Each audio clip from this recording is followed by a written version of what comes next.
Bonjour mes chers abonnés, bonjour à tous ceux qui auront l'occasion de suivre notre émission aujourd'hui. Toye du sous comme mon bensan, moi mikolo to sali émission te musala ezubi sotan et tant deux ans occasion il y a off et on tozo ko sala émission tozo le belikaba Congo. Beaucoup tabino nyonso apprêtez-vous, on se revoit dans quelques instants après générique. À tout de suite.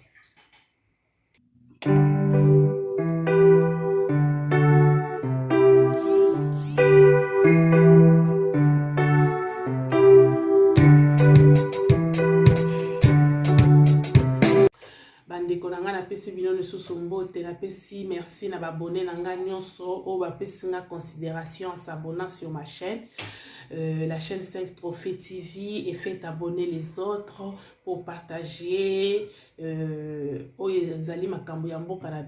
faire comprendre aux autres et communication communicater bazali belé pour que tout le monde soit comprendre ce qui se passe dans notre pays et ils peuvent améliorer.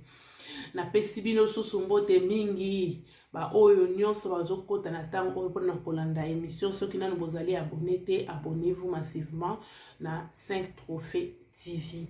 Bandeko lelo tozali kolobela likambo ya état de droit. Bato bazoloba kaka état de droit yango yo chilombo, état de droit yango yo chilombo. C'est comme si état de droit eza œuvre ya Fachi. Or, ils allaient être fatigués. Ils allaient kanango déjà. Mais batba yebaka yango te. État de droit n'est pas seulement fatigué. État de droit ils allaient et loko oyo biso nyonso photo yeba yango.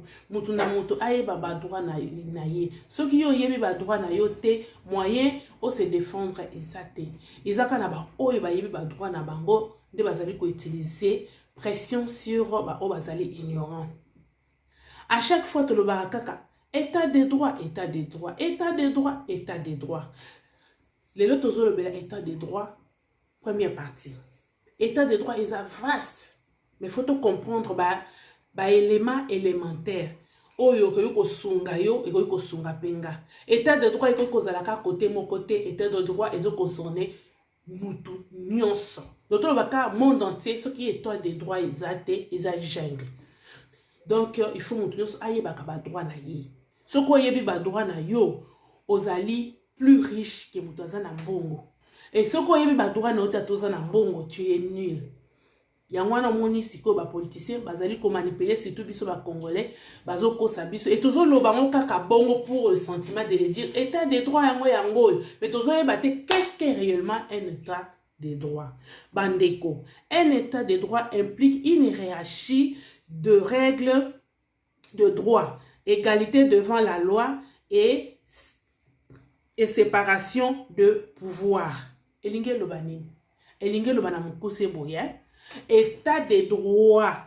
Ezali na ba principe nango. Donc ezali na lolenge nango ya kosalela état de droit.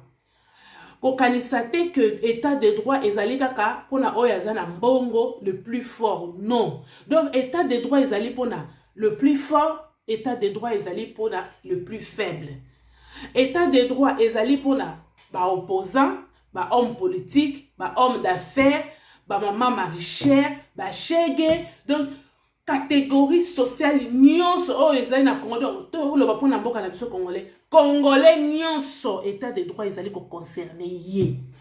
Mais il faut yeba quand est-ce qu'il faut dire état de droit. Mais ba politicien ba kosaka biso bazali ko sala makambo selon ba bon vouloir na bango et biso tozali ko comprendre te état mo fachi aye abino dans un étroit il y aura la liberté il y aura ceci tout ba politicien tellement égoïste ba temps ya ko faire comprendre ba congolais te qu'est-ce qu'un état de droit et que deviendra un pays sans état de droit hein bandeko. Un pays sans l'état de droit, il y aura notion d'arbitrage. Que dit notion d'arbitrage? Donc, il y a des tozaki nakala. Ce qui bakangi mutu. Ce qui bakangi mutu mbongo. Ndenge zaki na tango ya Kabila. Ce qui bakangi mutu bakoma kenene ka na nzela, téléphone reli. umwache yiko nduku wangu unasikia bozomona babiloko wana sana basoda babangi batiki mutu donc bato baza na monopole kaka côté moko donc bazobotolo lupangu bazobotolo biloko nyonso bazo maltraiter yo moyo lobeza te ozobanga oh yo po oza na badroit na yo nde état de droit ya mwana totika kolobaka état de droit ka pamba palala état de droit non na yo muto ozoloba état de droit na yo na muto yo za ko accuser que état de droit yango chilombo aza na badroit na ye yo pe Congolais, la Congolais a un droit. Yope Congolais va chilombo. État de droit yangoyo a un droit. Mais faut yeba que na kacha état de droit mutunyo sa na droit na ye il faut yeba ndeni na ko salela yango. Bande ko na ye nango pona nini. Po ba bazali ko loba mingi bazoko yeba état de droit yango na peti bi non na no moi parti wana ya ndambo. Donc na kacha état de droit il y a de règles de droit. Na kacha état de droit il y a l'égalité des droits. Donc, quand qui dit égalité des droits, ça veut dire moutounionso. Ce qui va botolu ata le pan, on a donc une justice. Justice, on a raison non yo la kise mikana na pesio. Et ça dit que on a droit na yo, mais le kolo yo na mbongo te. Moutonbongo ya botolu le pan na yo, a su payer raison batiki o libanda. Non, on est à état de droit te. État de droit ils allaient payer. Okoki ko finga mutu bi fingela mwanza te. Po ye aza chilombo, il faut yo finga ye, yo finga mama na yo, finga tata na ye, yo finga nyonso, ye a répondre te. Ye pas un droit ya koboya, jamais. Ye pas un droit à répliquer. Donc état de droit la carte de eza respect ya ba règle. Respecter nga pena respecter yo. Ne état de droit ya ngowana. État de droit ezaka côté moko lokola ye aza ministre ou bien lokola yo aza pauvre ministre anyata yo te ezate lokola ye aza président peuple bo finga kaye bo finga pe famille na ye aloba te po ye aza président donc état de droit obalobaka là où ta liberté commence c'est là ma liberté se limite donc si ka liberté no ebandi yanga esuki et si ka liberté na nga esuki yanga pe ebandi donc respecter nga pe na respecter yo natango yo fingi mutu ba fundi yo kola te état de droit yango yo chilombo la kaki biso état de droit non ala kaki bino état de droit te a rappeler bino kaka ba droit na bino mutu no mutu azala de conscient devant ses droits l'état de droit yango wana bandeko pour bato bazo sala makambo na divagation bazo comprendre te chilombo meme ngambu pour expliquer que dans un état de droit la justice sera indépendante c'est cela non respecter ye pas respecter yo et si ka se sentir lésé à ko se pelater donc ce qui yo finginga et ça linga passe au toucher ngai au toucher famille nanga gratuitement na zona droit ya kufunda yo nga pesa na toucher famille na yo na respecter ba règle de GT, na respecter ba règle socialité. On s'appelle le droit fondamental. État de droit ya mwana. Respecte-moi, je te respecte aussi. C'est ça l'état de droit. Mais ba dozo comme ça, état de droit, ceux qui mutumsu ça na droit te kakaye. Non, monopole à droit isate. Dans solo ba boye pona nini po ya Congo eleki. Ya Congo eleki surtout na période ya Fati eleki. Nous les ressortissants d'eux. C'est comme si, dans mon Azana pouvoir, un ministre, il est le ministre de sa province et non du Congo entier. Non. Dans la République démocratique du Congo, poste, c'est pour servir tous les Congolais. Donc tu représentes les Congos. Parce que Moutounio, ça va comme un ministre. Donc on a des échantillons kakapo comme un ministre. Comme l'équipe. Tant nazolo ba ressortissant de na bandina na ba ressortissant ya maniema. Chose grave, ce sont des députés qui font ces déclarations. Nous les députés de Maniema bazo bele la Fati à intervenir pour matata ponyo ke de kozwa traitement libanda. Oui, c'est son droit. Mais matata ponyo oyo azalaka premier ministre. Matata ponyo azala premier ministre des années. Pourquoi bakokaki ye na gouvernement ne ba tonga bopito ya bien te pour ba congolais ba se soigner ba boyi ko tonga bopito ba boyi ko sala eloko malamu pour bango ba yebi ke ba kozwa mbongo so ba lingi ba se faire soigner ba ke ko se soigner ko se faire soigner libanda. Est-ce que ça normal? Est-ce que ça normal? Donc ba koti saka bazwa mbongo na biso ba ke ko fwa misa na ngo ba étranger. A même temps biso congolais to tika donc biso bilanga na bango. Ba récolter ba ke ko bomba côté mususu. Donc Congo a ça les deux comme côté. Est-ce que c'est normal? Quand vous les députés, hein, vous êtes censés différer les lois. Non, nous les ressortissants de Maniema, nous demandons au président de la République à s'interférer. Donc, au niveau comme ça Fachi, dictateur, pour na bola monabino. Donc quand ça vous va, ceux qui ont CPD Sabino, Fachi a violé les lois. Ceux qui ont CPD Sabino, Bogangi, dictature a violé la loi. Or, constitution a besoin de lobby boyer. Bah, dès qu'on a la télé, on a une lunette pour boyer, on a bien. Dans ça, la droite. Mais je fais mes recherches pour comprendre. Constitution a besoin de lobby ni bateau, bah, n'a faire lire, non. Constitution a besoin de lobby ni. Pour moi, que bateau, nous les ressortissants de. Nous, bateau, quoi, ça besoin de homme politique. L'article 150 de la Constitution de la République du Congo, alinéa 1 et 2, les pouvoirs judiciaires est le garant des libertés individuelles des droits fondamentaux des citoyens. Oyoki, nako répéter, nako interpréter bino. Ba on bazo conception en français, ngana zo yele bino na lingala. Les juges ne sont soumis dans l'exercice de leurs fonctions qu'à l'autorité de loi. Elingelo banini, elingelo bake, Fachi a koki jamais, kokende, ko imposer ba juge, asala neta zo ko dicter bango, non, akoki ko sa, soka asala yango, a violer. Donc, ba juge, il faut pas aller libre. Dans ce que nous avons la facile. Ba juge, article 150 de la Constitution, a vu lobby. Et lobby que ba juge, bazana devoir faire le bosso à mibeko. Ba juge na ba magistrat, il faut pas ça la musala na bango. Oye ba député bazo senga Fachi a intervenir wana bazo pousser Fachi à violer la constitution. Donc ba homme politique, ce qu'ils a pour les sengo na bango, Fachi a violé la constitution. Ce qu'ils a pour na bango te pour ba paisible citoyen, Fachi a appliqué la constitution. Pourquoi 2 poids 2 mesures? Hein? Or, bah, le bien que, bah, juge, bah, la liberté individuelle devant droits fondamentaux des citoyens. Vous autres, la fatia qui est de Congo. Pourquoi t'as pour la nini?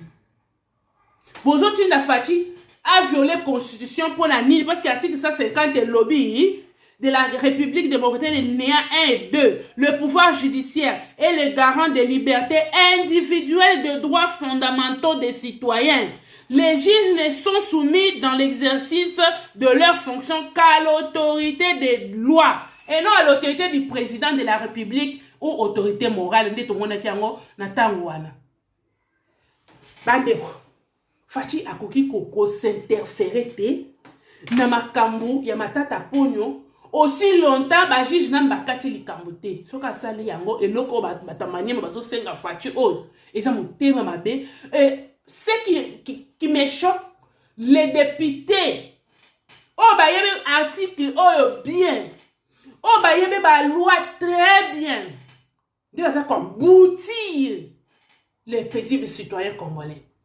Fachi sa motema mabe, Fati boye, bilo bogangi justice c'est la sélectivité.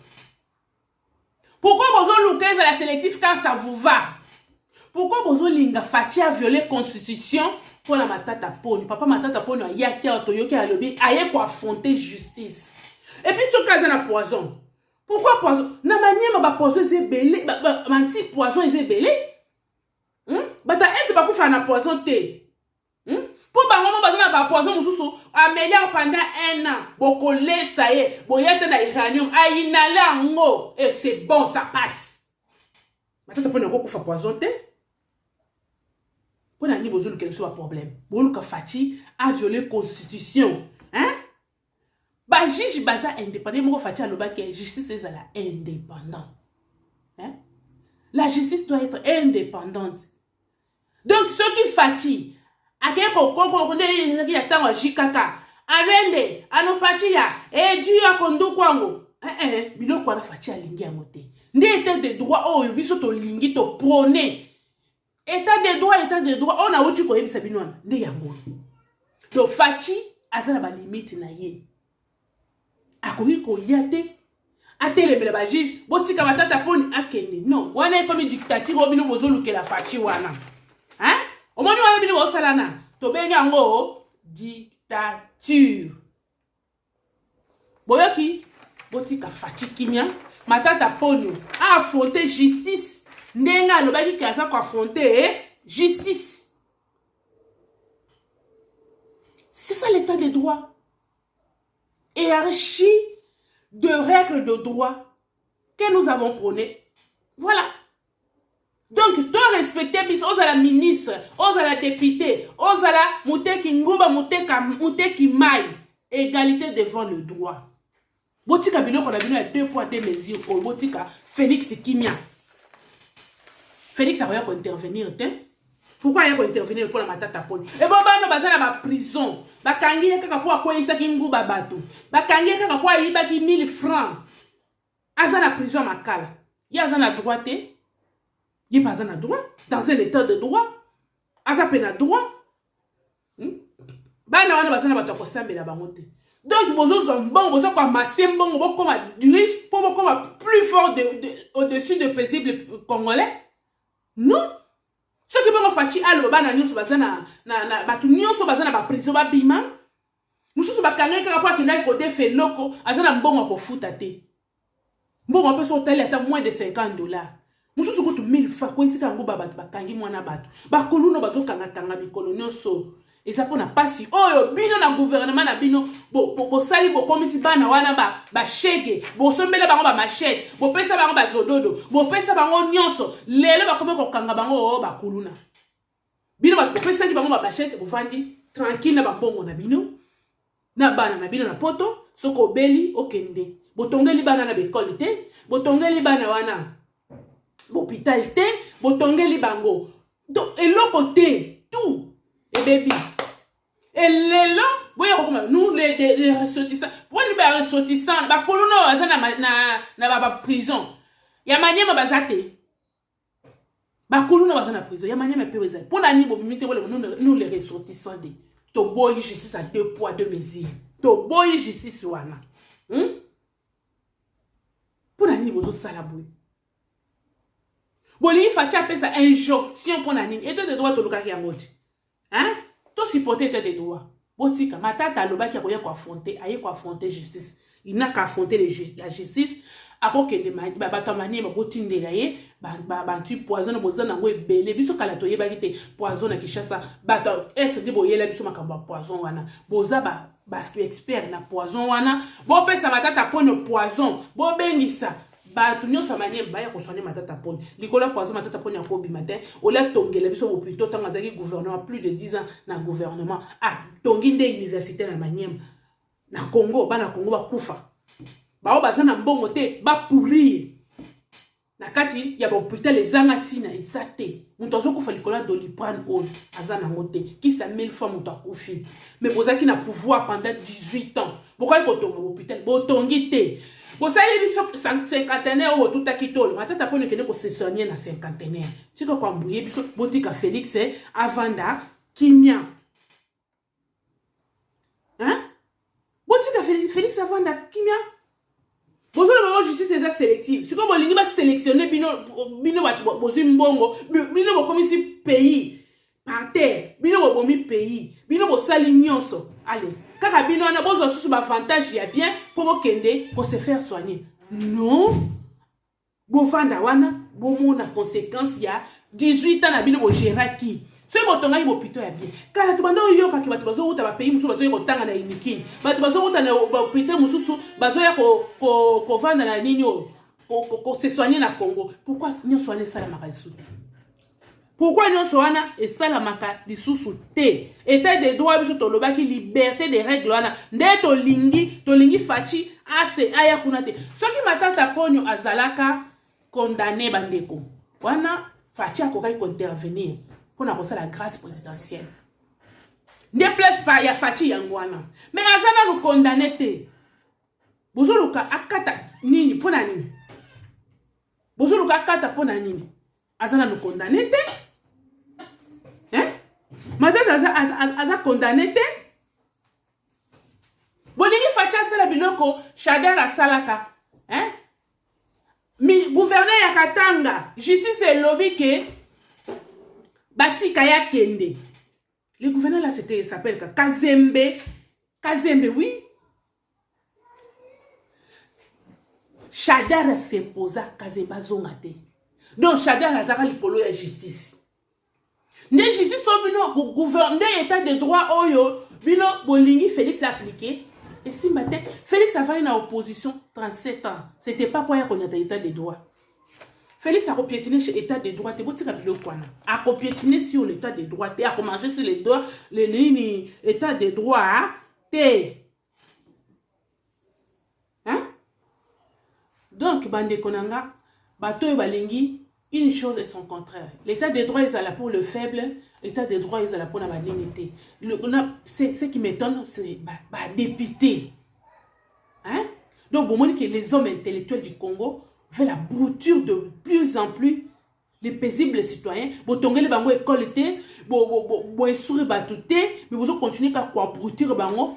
Comme ça, Félix a salé le côté, Félix a salé le côté. État de droit, dans le Sabino Yangwana, n'a pas mon simple état de droit, et la liberté d'expression, et la liberté, égalité des droits. Donc, vous allez respecter, respecter les règles de droit.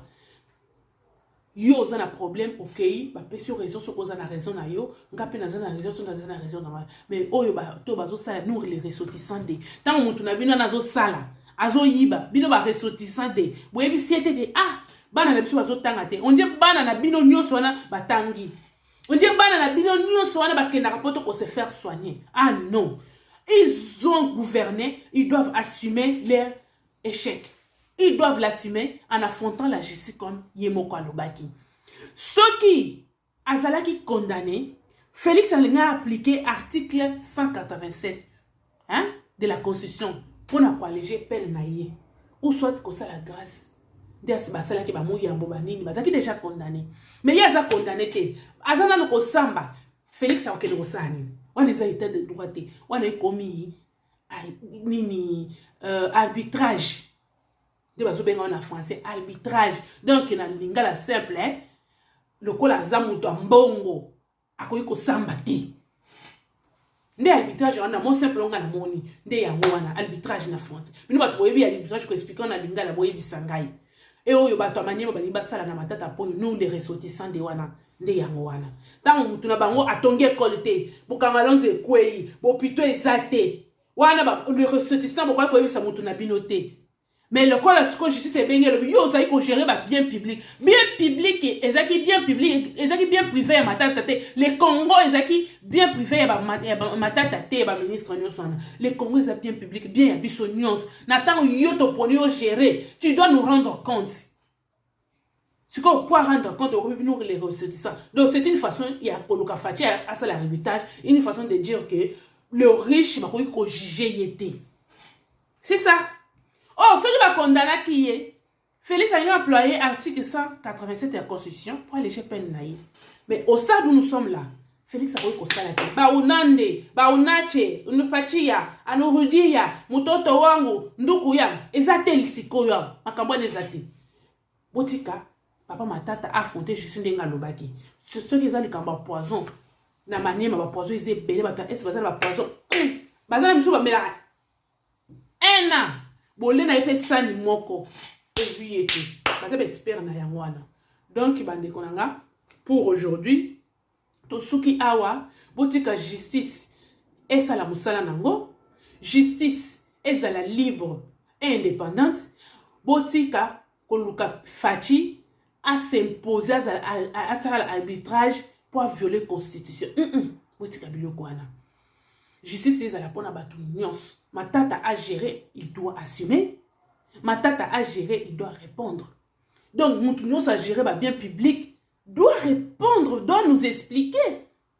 Vous botika biloko oyo napesi bino merci tokokonde état de droit oyo eza première partie tokoya na deuxième na troisième pour mutu nyonso a comprendre babiloko bazoya koloba na français na il nous embrouille pour rien bango bazokosa na français nga na oya koexplique bien na lingala tokutani na mbala nsima so tozwi susu occasion baptise jesu na bino ezali bienvenue napesi bino merci mingi napesi ma génération oyo bakokuta na lobi pour la première sortie na biso ya rencontre pe retrouvaille ya la génération de Ndakisa na pesi bino merci mingi na souhaiter bino a bonne chance et beau trouver ba conclusion boko ya bien we ko zala bénéfique pour na ba nyonso et tokenda en avant na pesi merci mingi na ma fille o azosa la générique et mon fils o azosa la musique mozoyo kawana na sa générique ezali mon fils na pesi merci na ba abonné na nga nyonso oyo nyonso bazali ba s'abonner pour partager, pour liker, pour faire abonner les autres, pour tout avancer. La merci mingi.